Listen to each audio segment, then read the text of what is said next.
महापुरुषों बड़े प्यार से कहिए धन निरंकार जी। महापुरुषों युगों युगों से संसार नियमों के अनुसार चल रहा है। सदियां गुजर गई लेकिन कुछ नियम अब भी वैसे के वैसे ही हैं। लोग बदले, खान पान बदला, पहनावा बदला, लोगों के विचार बदले, जीवन की शैलियां बदली, लेकिन इन शाश्वत नियमों में कोई बदलाव नहीं आया। इन्हीं नियमों में से एक है जैसा बीजोगे वैसा पाओगे। न्यूटन द्वारा खोजे गए गति के तीसरे सिद्धांत के अनुसार प्रत्येक क्रिया के विपरीत समान प्रतिक्रिया होती है। यह नियम इंसान की जिंदगी पर भी लागू होता है। भला करो भला पाओ, इसका दूसरा पक्ष भी सही है। बुरा करो बुरा पाओ। आज तक कभी ऐसा नहीं हुआ कि किसी ने कीकर के बीज बोए हों और उसे आम का फल मिला हो। अगर बीज कीकर के डालते हैं तो कांटे ही मिलते हैं। जैसे आम का फल पाने के लिए आम की गुठली बोना जरूरी है, वैसे ही भला पाने के लिए भला करना भी जरूरी है। भला शब्द दो अक्षरों से बना है, भ और ला, यानी भला।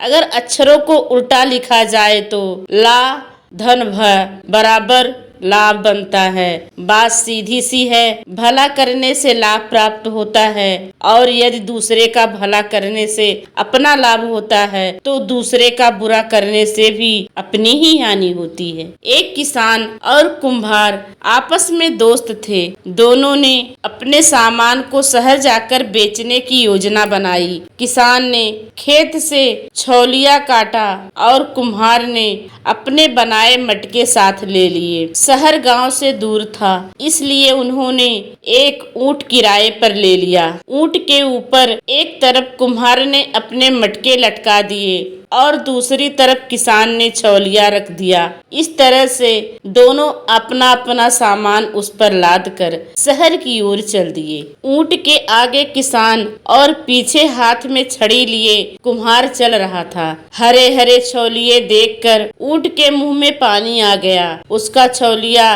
खाने का मन किया, लेकिन ऐसा करने पर कुम्हार छड़ी से उसे मारेगा यह सोचकर मन मसोस कर रह गया। चलते चलते ऊंट का भूख से हाल बेहाल था।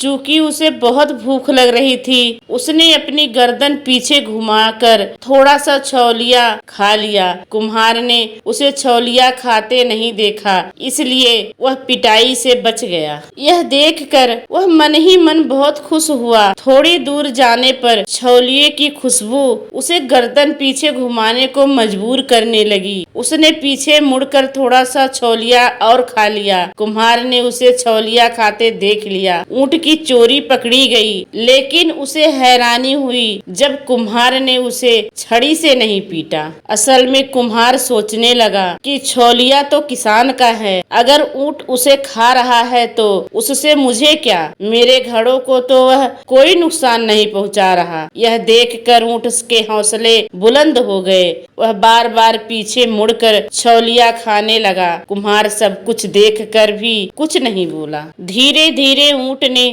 बहुत सारा छौलिया खा लिया। चूंकि छौलिया उसके ऊपर लकड़ी के बने फट्टे के एक ओर रखा था, फट्टे का संतुलन बिगड़ गया और फट्टे के दूसरी तरफ लटकाए घड़े धम से गिरकर चूर चूर हो गए। अब कुम्हार की हालत देखने लायक थी। काश उसने ऊंट को किसान का छौलिया खाने से रोका होता तो उसके मटके ना टूटते। सदियों से प्रभावशाली नियम यहाँ भी साबित हो गया कि बुरे का कर्म का बुरा नतीजा व भले कर्म का भला नतीजा होता है। सतगुरु बाबा हरदेव सिंह जी महाराज फरमाते हैं, गुरुमुखों के हृदय में हमेशा यह एहसास रहता है, एक विश्वास होता है, आस्था होती है कि दाता निरंकार हमारे हर कर्म को देख रहा है। इसलिए ये सदा अच्छे कर्म ही करते हैं, भले की कामना ही करते हैं। सबके भले में ही हमारा भला छिपा है। आओ